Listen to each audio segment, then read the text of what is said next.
pagi Ibu, ini dengan Ibu Maya ya Bu ya. Baik Ibu Maya, perkenalkan saya bidang diri, saya petugas pada pagi hari ini. Baik Ibu, di sini kita akan melakukan konseling tentang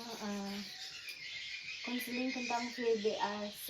Jadi sebelumnya kita akan melakukan konseling, saya akan memasuki pintu terlebih dahulu dan menjaga privasi Ibu ya Bu ya. Ibu tenang saja, privasi Ibu akan saya jaga. Baik, sebelumnya di sini Ibu sebelumnya kan sudah melahirkan sesar ya Bu ya. Jadi di sini kita akan konseling bagaimana selanjutnya jika Ibu ingin melahirkan normal seperti itu. Jadi untuk alasan sendiri itu untuk konseling. Jadi di sini saya akan menjelaskan kepada Ibu apa itu tentang VBAC. Itu adalah proses melahirkan per vagina setelah pernah melakukan operasi sesar ya Bu ya.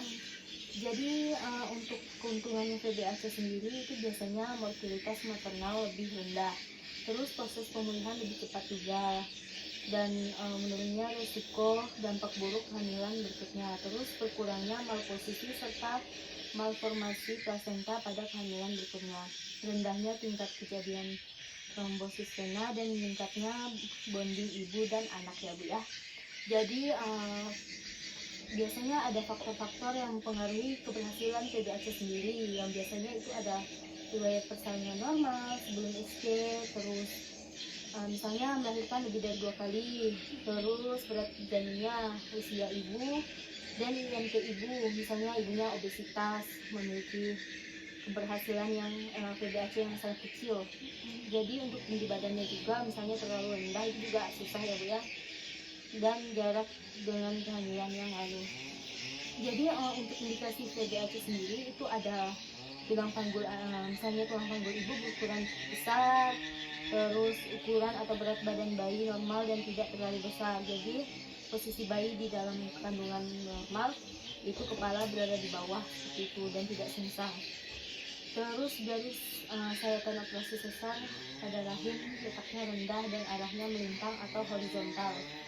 Hanya mengandung satu bayi serta hanya pernah 1 kali operasi sesar sebelumnya dan bukan dengan sayatan vertikal.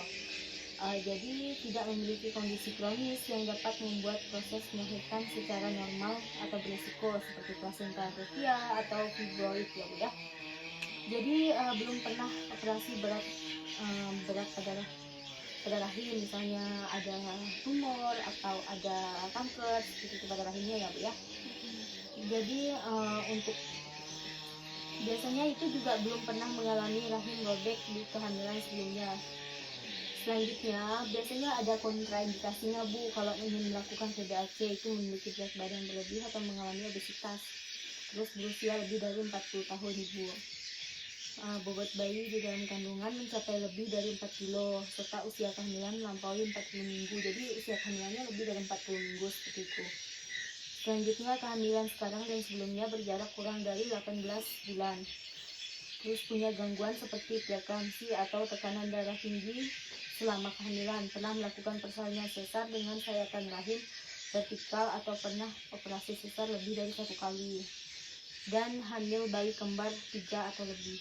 Jadi untuk kontraindikasi relais VBAC sendiri itu ada perut uterin multiple seperti riwayat ST-nya 2 kali, terus faktor lain yaitu berhubungan dengan risiko ruptur uteri lebih dari 1%.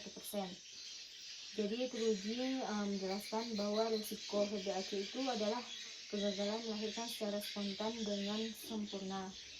Jadi untuk ruptur uteri sendiri itu ada perjalanan infeksi, cacat pada bayi, dan histerektomi juga.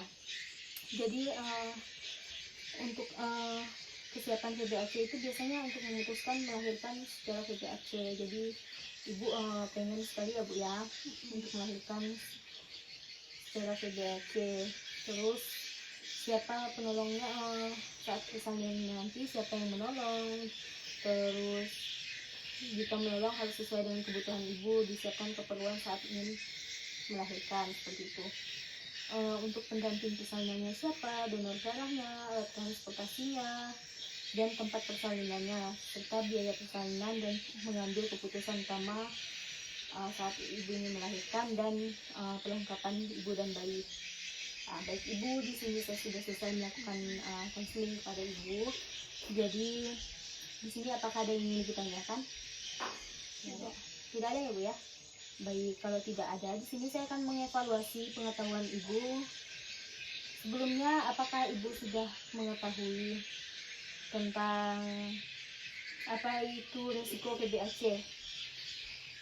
Memutuskan kegagalan melahirkan secara spontan dengan sempurna, respiratory uteri, pendanaan infeksi cacat pada bayi, histerektomi. Ya, baik ibu, di sini saya anggap ibu sudah mengerti, sudah paham ya Bu ya apa yang sudah saya jelaskan. Baik ibu, saya ucapkan terima kasih untuk kesempatannya dan pertanyaannya juga. Terima kasih Bu. Ya.